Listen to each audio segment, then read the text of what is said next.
The problems were quite extensive. Before he was hired, Deputy Chief Tony Shearer says former West Palm Police Chief Frank Adderley warned him about an unwelcoming environment. He talked about the culture, and the culture was not a healthy culture.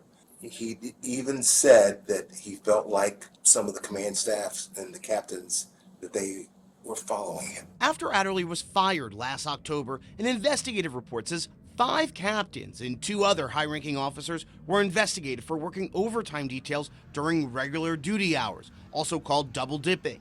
The department says those 7 officers are still on paid administrative leave for an internal affairs investigation. Shearer specifically says the captains had a reputation known as SEAL Team 6. This SEAL Team 6 were not only, stifling careers, ruining careers, and if you got in the way of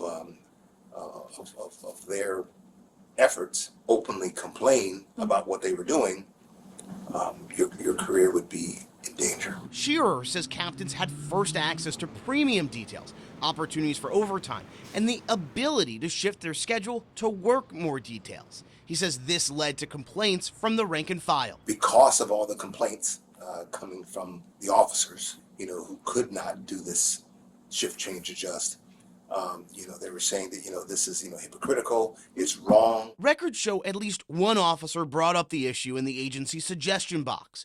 Command staff responded saying they should not be selecting details during times when they have meetings to attend. But since then, a new police chief has taken over, and his deputy chief says he believes those under investigation did double dip. I do believe it was a scheme.